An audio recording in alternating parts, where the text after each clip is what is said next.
안에 무슨 권면이나 사랑의 무슨 위로나 성령의 무슨 교제나 긍휼이나 자비가 있거든 마음을 같이하여 같은 사랑을 가지고 뜻을 합하며 한 마음을 품어. 우리 세 번역으로 한 번 더 읽겠습니다.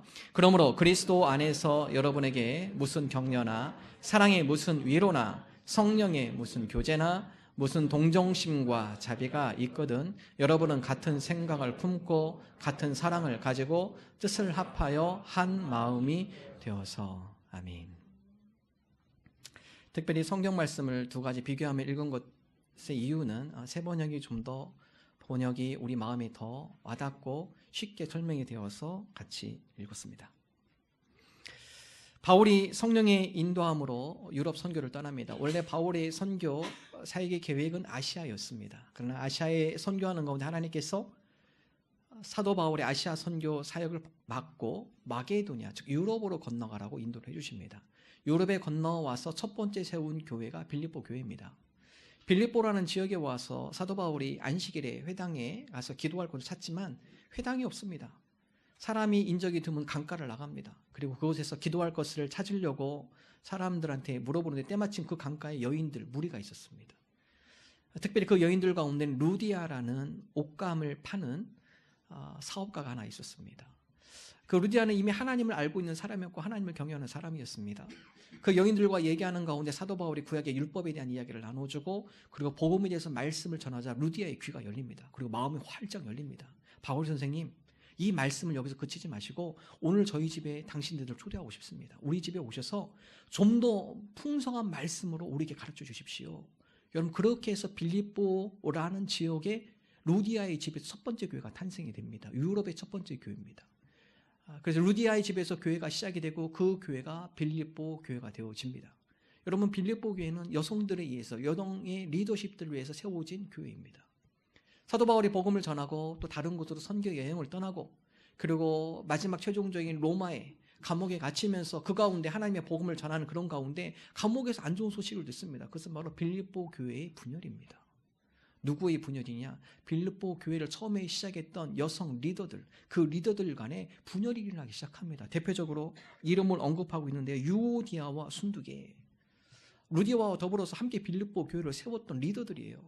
그러나 그 리더들 가운데 어떤 다툼이 있었는지는 모르겠지만 성경은 정확히 기록하고 있지 않지만 두 리더가 상당히 대립각을 이루고 있다. 그 가운데 두 리더가 대립각을 잇다 보니까 교회 공동체가 점점 분열되기 시작합니다.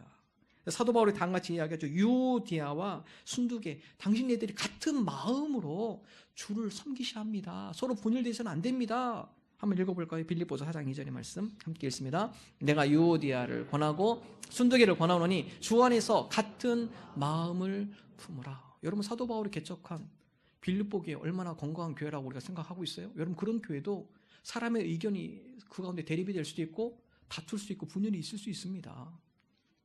모든 교회가 마찬가지예요. 다 그럴 수 있어요. 사도 바울은 오늘 말씀을 통해 그러한 빌립보 교회에게 내린 처방전이 있습니다. 오늘과 다음 주 계속 나눌 텐데요. 오늘 말씀 네 가지를 먼저 나누겠습니다. 서로 분열되어지고 그 가운데 한 공동체를 이루기 위하여 바울이 처방한 빌립보 교회의 처방전 첫 번째, 격려입니다. 여러분, 이것은요, 교회가 하나 될 뿐만 아니라 우리가 그리스도인으로서 살아가야 할 생활 지침이에요. 우리 그리스도인은 격려하는 사람이 되어야 돼요. 비난하는 사람이 아닙니다. 그 가운데 시비를 거는 사람이 아니에요. 우리는 격려하는 사람으로 살아가야 돼요. 사도 바울이 다음과 같이 권면하죠. 자, 빌립보서 2장 1절 전반절 우리 함께 한 목소리 읽습니다. 그러므로 그리스도 안에서 여러분에게 무슨 격려나, 이 의미는요, 그리스도 안에서 많은 사람들을 격려해 주십시오. 이 격려라는 의미는요, 좌절과 실망, 용기를 잃은 사람들에게 용기를 북돋아 주는 것. 그래서 영어는 좀 더 쉽게 표현하고 있습니다. encouragement, 뭐죠? 용기를 북돋아 주는 거예요. 힘이 없는 자들을 격려한다. 이게는요, 힘이 없어서 바닥에 주저앉고 싶은 삶의 희망을 잃은 자들에게 마음의 용기를 북돋아 주어서 그 자리에서 벌떡 일어날 수 있도록 힘과 용기를 불어 넣어주는 것, 이게 격려이죠. 여러분, 이 생에 격려받을 사람이 아주 많이 있어요. 우리가 그리스도로 성도로 살아간다는 것은 바로 그러한 사람들을 격려해주고 용기를 북돋아 주는 사람, 우리 성도로 살아간다는 그런 존재로 살아가는 것을 의미합니다. 그 당시에 빌립보 교회 공동체들이 원망이 많았어요. 원망이 많다 보니까 그 가운데 시비, 다툼이 많아져요. 다툼이 많아지다 보니까 공동체는 더 병들어갑니다. 빌립보서 2장 14절 함께 한 목소리로 읽겠습니다. 모든 일을 원망과 시비가 없이 하라. 사도 바울이 빌립보 교회 공동체한테 권면하는 말씀이에요. 모든 일을 함에 있어서 원망하지 마십시오. 모든 일을 함에 있어서 시비나 다툼으로 하지 마십시오. 하나가 되어서 한 마음을 품고 한 공동체가 되기를 위해서 서로 격려하십시오. 힘을 합하십시오. 여러분, 우리 마음속에 원망이 많다? 그분은요, 병드는 겁니다. 마음이 지금. 우리 마음속에 시비가 많고 불평이 많고 다툼이 많다? 마음이 병들어 있는 상태예요. 빨리 고치셔야 돼요. 가장 좋은 처방, 격려하는 겁니다. 스스로를 격려해 주십시오. 다른 사람을 또한 격려하십시오. 격려하는 가운데 우리 마음속에 있는 원망이 사라지고요, 우리 마음속에 있는 시비가 사라지고 다툼이 사라지고 불평이 사라지고 그 가운데 하나가 되어지는 공동체의 모습으로 변화가 되어진다는 것입니다. 식물에게 물과 태양이 필요하듯 인간에게는 격려가 반드시 필요해요. 식물이 잘 자라려면요, 물이 필요하고요, 태양이 잘 비춰줘야 돼요. 그럴 때 나무가 건강하게 튼튼하게 잘 자라게 되죠. 사람도 마찬가지입니다. 사람이 건강하게 잘 자라기 위해서는요, 격려가 반드시 필요합니다. 격려를 받은 사람, 건강한 사람이 돼요. 원망과 불평과 비난을 많이 받는 사람, 병듭니다. 마음이 병들어져요. 마음이 병들면 마음에 자신감도 없고 용기도 쉽게 잃어버리고 어떤 일을 하든지 도전할 수 없고요, 쉽게 좌절하고 주눅드는 사람들이에요. 우리가 서로 격려하는 사람들이 되기를 원합니다. 예수님께서는 격려하는 분이셨죠. 예수님께서 말씀하시기를 세상에 수고하고 무거운 모든 짐진 자들, 마음속에 무거움을 짐을 지고 짓눌려 있는 자들아 다 내게로 와라. 예수님께서 모든 일을 다 초청하시죠. 내가 너희를 쉬게 하리라. 내가 너희를 격려하며 너희를 위로해주며 너희들이 용기를 북돋아 주겠다. 예수님께 말씀하시죠. 자, 마태복음 11장 28절 함께 한 목소리 읽습니다. 수고하고 무거운 짐진 자들아 다 내게로 오라. 내가 너희를 쉬게 하리라. 수고하고 무거운 짐진 자. 오늘 인생에 수고하고 무거운 짐을 갖고 계신 분이 계시나요? 주님의 격려가, 예수님의 격려가 여러분 마음 가운데 있기를 원합니다. 주님, 나의 이 무거운 세상의 짐, 나의 마음속에 있는 답답함, 나의 마음속에 있는 두려움, 나의 마음속에 있는 좌절과 염려, 이 시간 주님 앞에 다 내려놓으라 하셨사오니 이 시간 주님 앞에 이 모든 것들을 다 아뢰며 나갑니다. 이 시간 나의 마음 가운데 평안함을 허락하여 주시고 다시 시작할 수 있는 용기를 북돋워 주옵소서. 주님께서는 우리에게 자유함을 주시고 편안한 안식을 우리에게 허락하여 주옵소서. 그래서 여러분, 예배를 드리고 나면요, 우리 마음속에 주님의 격려, 은혜 가운데 주님께서 우리를 위로해 주시고 우리를 격려해 주셔요. 예배를 드리고 나서 우리 마음의 자세가 바뀌는 겁니다. 좌절되어지고 용기를 잃었던 우리의 마음이 예배를 통해서 주님이 우리의 마음을 어루만져 주심으로 우리가 위로받고 격려를 받게 되는 것이죠. 바로 그러한 자가 다른 누구를 격려할 수 있는 겁니다. 격려를 받는 사람이 다른 누구를 격려하며 위로해 주며 용기를 북돋아 줄 수 있다는 사실이에요. 격려받지 않으면 사람은 병이 듭니다. 격려받지 않으면 사람들의 마음은 우울해집니다. 격려받지 않으면 그 사람의 마음속에는 원망과 불평이 가득 채워지게 되어 있습니다. 제이씨의 고백이에요. 다음 같은 이야기를 합니다. 난 사람들 사이에서 열등감을 느끼고 쉽게 게을러진다. 남이 나보다 더 잘하는 것이 있거나 내가 잘 못하는 것이 있으면 나는 한없이 작아지는 느낌이 든다. 그럴 때면 나라는 인간이 쓸모없는 사람처럼 여겨진다. 나는 왜 이 모양일까? 라는 생각이 자동적으로 떠오르면서 아무것도 하기 싫다. 하지만 내가 중얼거리는 이 말, 그것은 바로 넌 왜 이 모양이니? 이 말의 변형이었다. 이 제시의 고백이에요. 회사를 가도 공동체를 가도 늘 주눅들어 있어서 자기 가운데 마음속에 내가 하는 것이 그렇지, 나는 왜 잘 못할까? 한없이 작아지는 느낌. 여러분, 이 제시의 이 고백은요, 그가 자라온 환경의 배경입니다. 나는 왜 이 모양일까? 이 이야기는요, 넌 왜 그 모양이야? 마음속에 이 울림이 있어요. 이 외침이 있어요. 누구의 외침이었는가? 어렸을 적부터 그의 부모의, 제이씨를 향한 그 부모의 비난의 말이었습니다. 여러분, 이 제이씨의 가정 환경은 그렇습니다. 자기 외에 형이 하나 있어요. 자기 밑에는 여동생이 있어요. 가운데 딱 꼈어요. 3남매 중에 가운데 끼신 분들 상처 많습니다. 이분들. 예. 특별히 그 형하고 비교가 돼서 형은 공부를 너무 잘했어요. 그의 부모님이 늘 형과 동생을 비교하면서 야, 네 형은 좀 본받아라. 네 형은 이렇게 열심히 하고 이렇게 하는데 넌 뭐야? 넌 왜 그 모양이니? 늘 마음에 상처를 받고 살았어요. 막내는 자기보다 못하지만 막내라고 귀엽다고 해서 귀여움을 또 해줘요. 가운데 껴서 온갖 비난을 받습니다. 결국 자기 스스로가 자기 스스로를 비난하는 거예요. 자기 스스로 자기와 대화할 때 비난형 대화를 나눕니다. 그럼 이 가운데 무슨 창조성이 나타나고 이 가운데 무슨 다른 누구를 격려할 수 있겠습니까? 그런 분들이 있다면요, 빨리 바꾸셔야 돼요. 비난형 대화에서 격려형 대화로 바꾸셔야 돼요. 그럴 수도 있지. 나에게도 잘하는 것이 있어. 하나님께서 나를 특별한 존재로 나를 창조하셨어. 나에게도 좋은 덕목이 있고 나는 나 자체로 가치 있는 존재야. 스스로를 격려해 주셔야 돼요. 격려가 많이 필요해요. 다른 사람이 격려해 주지 않으면 스스로가 본인을 격려하셔야 돼요. 자꾸. 나는 특별한 존재. 바로 그런 격려를 받는 사람이 다른 어떤 누군가를 격려할 수 있다는 사실입니다. 여러분, 한번 새 학기가 시작이 됐죠. 한번 되돌아보세요. 제가 칼럼에다 좀 썼습니다만, 부모가 잘 격려하는, 질문을 할 때 자녀들에게 도움이 되는 팁. 부모가 알아야 할 질문 잘하는 팁. 격려하는 부모가 되기 위해서 자녀의 의견을 비난하거나 질책하지 않는다. 자녀가 어떤 이야기 했을 때 입 다물어, 그런 얘기 하지 마세요. 조용히 해, 하지 마세요. 그래, 얘기해봐. 마음껏 얘기해봐. 들어주는 역할. 비난하지 않는 거. 말도 안 되는 소리 하지 마. 들어주셔야 돼요. 자꾸. 어떤 이야기라도 귀를 열어주십시오. 두 번째, 아, 그랬구나, 그럴 수도 있겠구나. 추임새를 넣으면서 말을 해야 한다는 거죠. 아까 제시의 고백이죠. 부모님한테 넌 왜 그 모양이야? 이 얘기하지 말고, 아, 그럴 수도 있겠다. 아하, 네 생각은 이렇구나. 추임새를 넣으면 이야기해 주는 거예요.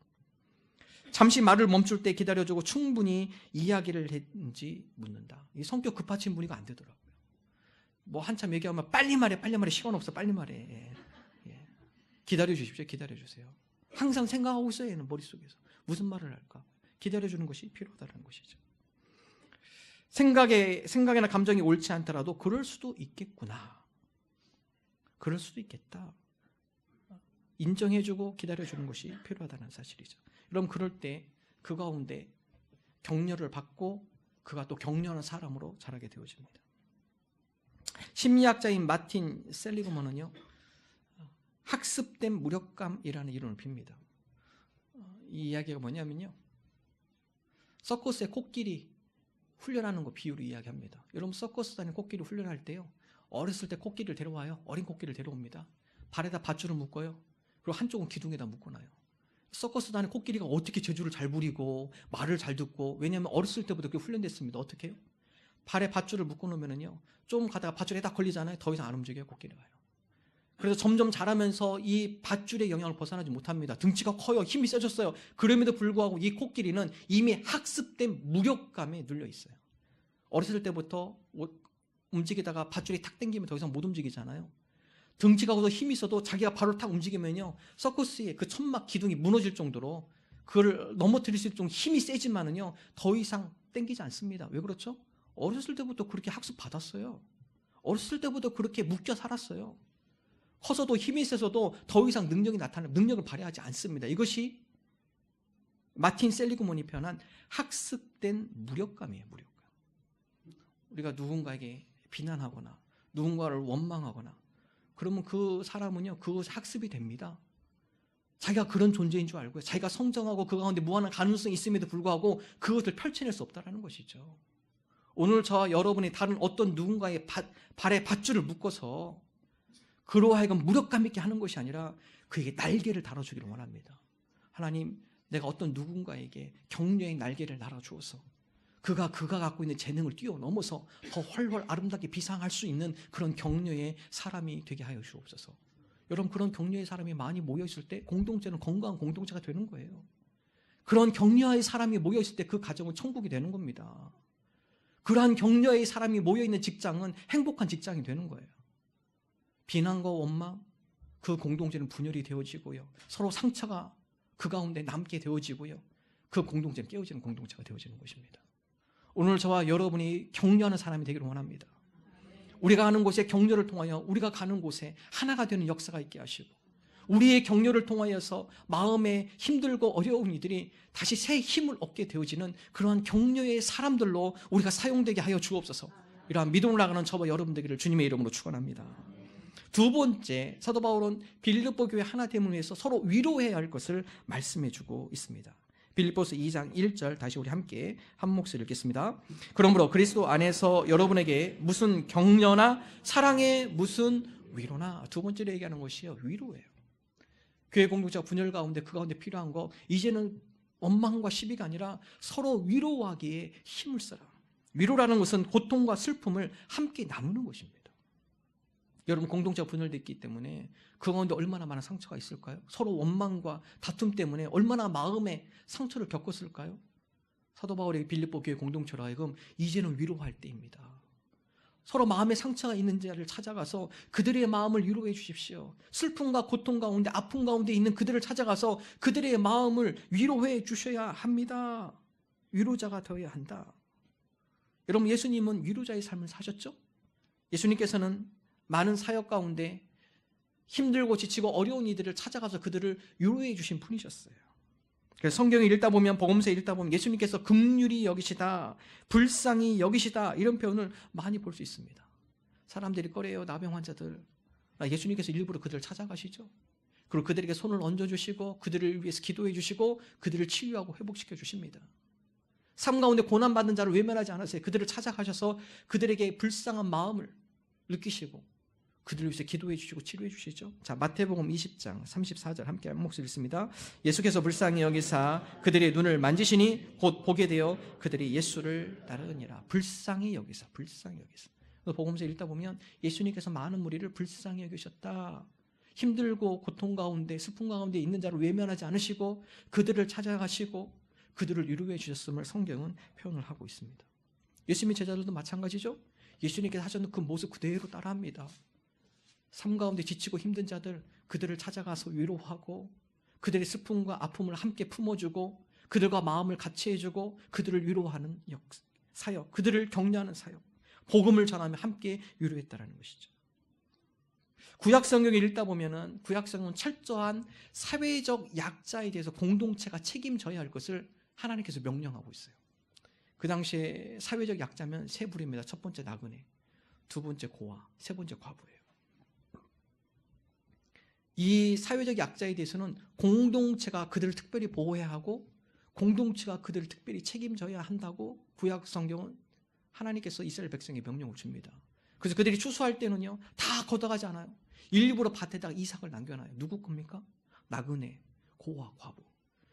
그들은 스스로 자기가 소출을 얻을 수 있는 사람이 아니에요. 그렇기 때문에 공동체가 그들을 먹여 살릴 책임까지 같이 하나님께서 부여해 주는 거죠. 바로 그들을, 사회적 약자, 그들을 긍휼히 여기며 그들의 슬픔과 어려움을 함께 나누는 자, 그들을 돕는 자, 그들은 곧 주를 공경하는 사람이다. 자, 잠언 14장 31절 함께 한 목소리 읽습니다. 가난한 사람을 학대하는 자는 그를 지으신 이를 멸시하는 자요, 궁핍한 사람을 불쌍히 여기는 자는 주를 공경하는 자니라. 궁핍한 사람, 삶의 고난과 지쳐있는 사람, 슬픔에 있는 사람, 그들을 긍휼히 여기며 그들을 불쌍히 여기는 자, 누구를 공경한다고요? 주를 공경하는 겁니다. 인생 가운데 슬픔을 겪은 자, 인생 가운데 고난 가운데 있는 자, 옆에 가서 그의 손을 잡아주고 그와 함께 눈물을 흘려주고 그의 등을 토닥거려주고 그를 위로해는 자, 누구를 위로해 준 거예요? 주님을 위로한 것입니다. 그에게 한 것이고 주를 위해서 한 것이에요. 예수님께서 똑같은 얘기 말씀하시죠. 너희가 이 땅 가운데 너희 형제들 가운데 지극히 작은 자에게 한 것이고 누구에게 한 거라고요? 나에게 한 것이다 말씀하죠. 자, 마태복음 25장 40절 후반절 함께 읽습니다. 너희가 여기 내 형제 중에 지극히 작은 자 하나에게 한 것이 곧 내게 한 것이니라 하시고, 지극히 작은 자, 성경 구체적으로 이야기합니다. 지극히 작은 자가 누군가? 줄인 자, 목마른 자, 나그네 된 자, 헐벗은 자, 병든 자, 옥에 갇힌 자, 다 누구죠? 슬픔과 인생의 고난 가운데 겪은 사람들이에요. 그들을 찾아가서 그들을 위로하는 자, 그들을 격려하는 자, 그들에게 도움의 손길을, 조금만한 도움의 손길을 준 자, 누구를 섬긴 거예요? 곧 주를 섬긴 것이다. 그들을 위로한 것이 곧 나를 위로한 것이고, 그들을 섬긴 것이 곧 나를 섬긴 것이다. 오늘 저와 여러분이 위로의 사람이 되기를 원합니다. 하나님, 우리로 하여금 우리가 위로할 사람이 누구인지 우리의 눈을 열어주셔서 그들을 위로할 수 있는 위로의 마음을 주시고 마음뿐만 아니라 그들 위해서 우리가 위로로 다가가는 위로에 행동하는 자들이 되게 하여 주옵소서. 여러분, 위로 너무 어렵게 생각하지 마세요. 힘들고 어려운 자들, 물론 그들의 인생의 문제를 우리가 다 전적으로 책임질 수는 없습니다. 그러나 여러분, 이 세 가지만 잘해보십시오. 첫 번째, 친절함이 곧 위로의 출발입니다. 친절하게만 대해서도 그 사람 마음은 위로를 받아요. 그 사람에게 다가가서 밝은 얼굴, 그 사람에게 다가가서 따뜻한 말, 친절함이 모든 위로의 출발입니다. 환한 미소, 친절한 행동, 여러분 그것만 잘해도요, 인생의 큰 슬픔과 어려움을 겪었던 사람들이 위로를 받아요. 위로를 받습니다. 지난주 예배드리기 전에 한 집사님 저한테 와서 그 얘기 하시더라고요. 제 손 잡으면서 목사님이 예배 전에 와서 악수만 해도 힘이 됩니다. 예, 그래서 제가 일부러 세게 악수합니다. 만날 때마다 세게 일부러 더 힘 받으시라고. 예. 손 한번 따뜻하게 잡아주는 것도 위로가 됩니다. 얼마나 지금 우리가 어려운 시대를 살아가고 있어요. 염려가 많고 인생에 고민이 많고 무거운 짐이 많고, 여러분 그런 사람에게 누군가 다가가서 따뜻하게 손 한번 잡아주는 거, 어깨를 한번 두드려 주는 거, 친절하게 대하는 거, 위로가 된다는 것이죠. 두 번째로는요, 말을 잘 들어주는 것만으로도 위로가 됩니다. 힘든 사람, 고난 가운데 있는 사람 옆에 가서 내가 무슨 말 해야지, 잘못 말하면 또 실수해요. 말 조심하셔야 돼요. 그럴 때는요, 잘 들어주세요. 옆에 가서 경청하십시오. 이 듣는다는 거는요, 경청한다는 것은요, 집중해서 듣는 겁니다. 집중해서. 저 사람이 어떤 마음으로 무슨 얘기를 하는가, 내가 집중해서 들어주는 거. 여러분 그 경청만 잘해도요, 마음이 어려운 사람들이 위로를 받아요. 잘 들어주십시오. 정신치료에서 잘 쓰는 말이 있어요. 영어 써서 좀 죄송한데요. 보면은 no comment is better than any comment. no comment, 그냥 들어줘라. 아무 말 하지 말고 그냥 가만히 들어줘. 그것이 어떤 이야기를 하는 것보다도 훨씬 더 낫다. 그래서 여러분 정신과 치료 가면요, 의사가 그냥 들어주는 거예요. 자, 저 사람이 무슨 얘기하나 잘 들어주는 겁니다. 무슨 얘기하나, 마음속에 어떤 한이 있나, 마음속에 있는 어떤 슬픔이 있나, 우울함이 있나 잘 들어주는 거예요. 환자가 한참 얘기하고 나면은 고맙습니다. 예. 마음이 좀 후련하네요. 예. 들어주는 거 잘 하시면 돼요.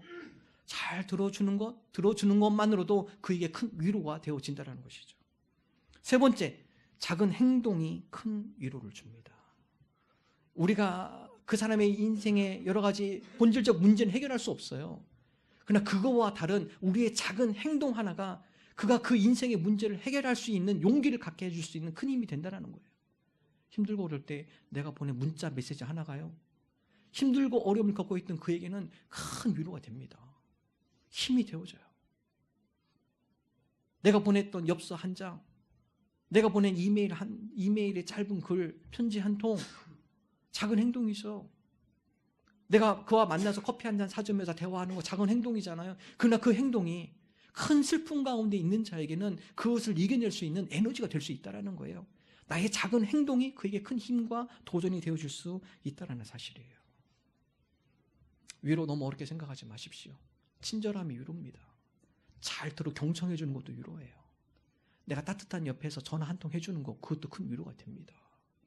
하나님 우리를 위로하는 자로 부르셨어요. 예수님께서 우리를 위로하셨듯이, 주님, 우리들도 이 세상에 삶의 무거운 슬픔과 아픔을 겪고 있는 그들을 찾아가서 위로하는 자들이 되게 해주옵소서. 위로하는 자들이 많은 곳은 그것은 천국이 되는 겁니다. 공동체가 하나가 되어지는 것입니다. 그 공동체는 건강한 공동체로 세워지게 되어지는 것입니다. 오늘 저와 여러분이 주님의 마음을 품고 위로하는 자 되기를 주님의 이름으로 축원합니다. 세 번째, 빌립보 교회 공동체에서 사도 바울은 성령의 교제를 강조하고 있습니다. 자, 다시 한번 빌립보서 2장 1절의 말씀 우리 함께 한 목소리 읽습니다. 그러므로 그리스도 안에서 여러분에게 무슨 격려나 사랑의 무슨 위로나 성령의 무슨 교제나. 성령의 교제. 여러분, 교제라는 것은요, 친교, 코이노니아라는 단어를 쓰는데 이것은 친교입니다. 친교. 근데 세상의 친교가 아니에요. 빌립보 교회 공동체 가운데 공동체 하나 되기 위해서 성령의 교제가 있어야 합니다. 여러분, 세상 사람들은요, 자기 중심적으로 모입니다. 자기 출신별로 모이고요, 자기 취미별로 모이고요, 자기 동문끼리 모이려고 하고요, 자기가 비슷한 직장 분류끼리 모이려고 하고요, 다 자기 중심으로 자기와 공통된 부분을 가지고 모이려고 그래요. 근데 교회는 어떻습니까? 다 지역 출신 틀리시잖아요. 다 연령별이 틀리시죠? 다 나름대로 직업이 틀리세요. 그럼에도 불구하고 함께 예배를 드릴 수 있는 것은 이 가운데 성령의 교제하심이 있기 때문에 그렇습니다. 우리는 다 틀려요. 생각이 틀려요. 우리는 다 요구하는 것이 틀려요. 살아온 환경 배경이 다 틀립니다. 그럼에도 불구하고 예배함에 있어서 하나의 공동체로 가족과 같은 그런 공동체를 느낄 수 있는 것은요, 성령의 사랑의 줄이 우리를 하나로 묶어주기 때문에 그렇습니다. 이것이 바로 성령의 교제예요. 그래서 교회의 교제는요, 세상의 교제와 틀립니다. 그래서 세상에 교제했던 사람들이, 믿지 않는 분들이 교회 오면 놀라는 것 중에 하나가 참 세상에서 맛볼 수 없는 공동체이구나. 뭔가 이 가운데 가족과 같은 따뜻함이 있습니다. 뭔가 이 공동체 가운데 서로를 배려하고 서로를 위로하고 서로를 격려하며 서로를 사랑하는 세상에서 맛볼 수 없는 따뜻함이, 사랑이 이 공동체 가운데 있습니다. 왜 그럴까요? 그 가운데 성령의 사랑으로 하나 되는 줄로 우리를 묶어줬기 때문에 그렇습니다. 이것이 바로 성령의 교제입니다. 우리가 목장하면서 많은 분들이 그 목장을 통해 그런 고백을 해요. 특별히 믿지 않는 분들 목장을 참석하다 보면은 목장을 통해 변화를 많이 받아요. 야, 세상에 이런 모임이 있나? 그 모임에 가보니까 모임이 사람들이 가족과 같이 환영해주고 그 가운데 가족과 같은 마음으로 섬겨주고 속에 있는 진실함이 있고 서로 배려하고 격려하는 모습이 있고 세상과 뭔가 다른 것이 이 가운데 있다. 목장을 통해 그 가운데 그리스도의 공동체를 배우는 거죠. 목장을 통해 그런 성령의 교제를 체험한 사람은요, 그 다음부터 교회 오기 쉬워요. 야, 이 공동체 사람들이 모여서 함께 예배하는 것, 그것은 어떤 곳인가? 기대감이 있고 그 공동체를 사모하게 되어 있다는 것이죠. 교회에는 성령의 교제가 있는 곳입니다. 목장에는 성령의 교제가 있는 곳이에요. 성령으로 하나 되게 하시고 성령의 사랑의 줄이 우리를 하나로 묶어 주시옵소서. 이것이 바로 성령의 교제, 성령의 코이노니아입니다. 교제의 또 다른 뜻이 있는데요, 사역과 동참하는 뜻을 갖고 있어요. 그래서 성령의 교제 가운데 무엇이 일어나는가? 하나님의 사역이 일어나는 겁니다. 성령의 교제가 있는 곳에 하나님의 뜻을 위하여서, 하나님의 나라를 위해서 사람들이 함께 일하기를 원해요. 하나님 우리를 하나의 공동체로 불러주셨고 사랑의 줄로 우리를 묶어주셨사오니 우리가 이 가운데 하나님이 기뻐하는 공동체가 되기를 원합니다. 우리 목장마다 선구지 섬기잖아요. 기쁨으로 하시잖아요. 그 가운데 보람을 느끼시잖아요. 하나님, 우리가 함께 마음을 모두어서 하나님 나라와 하나님의 선교를 위해 우리가 함께 사역하기를 원합니다. 그리고 두 번째 뜻은 동참이에요. 우리가 이곳에 함께 동참합니다. 성령의 교제가 있는 곳에는 세상과 다른 사랑의 교제가 있고요, 함께 한 마음으로 사역을 하게 되어지고 그 가운데 모든 사람들이 함께 하나님 나라와 하나님의 일을 위해서 동참하게 되어진다는 것이죠. 이것이 바로 성령의 교제의 역사입니다.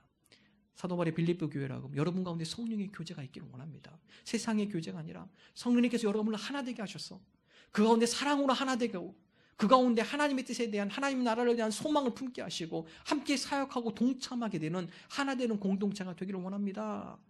오늘 저와 여러분이 성령의 교제 가운데 주님의 나라를 위해서 함께 동참하며 그 나라를 함께 사역하며 사랑으로 하나 되어지는 저와 여러분 되시기를 주님의 이름으로 축원합니다.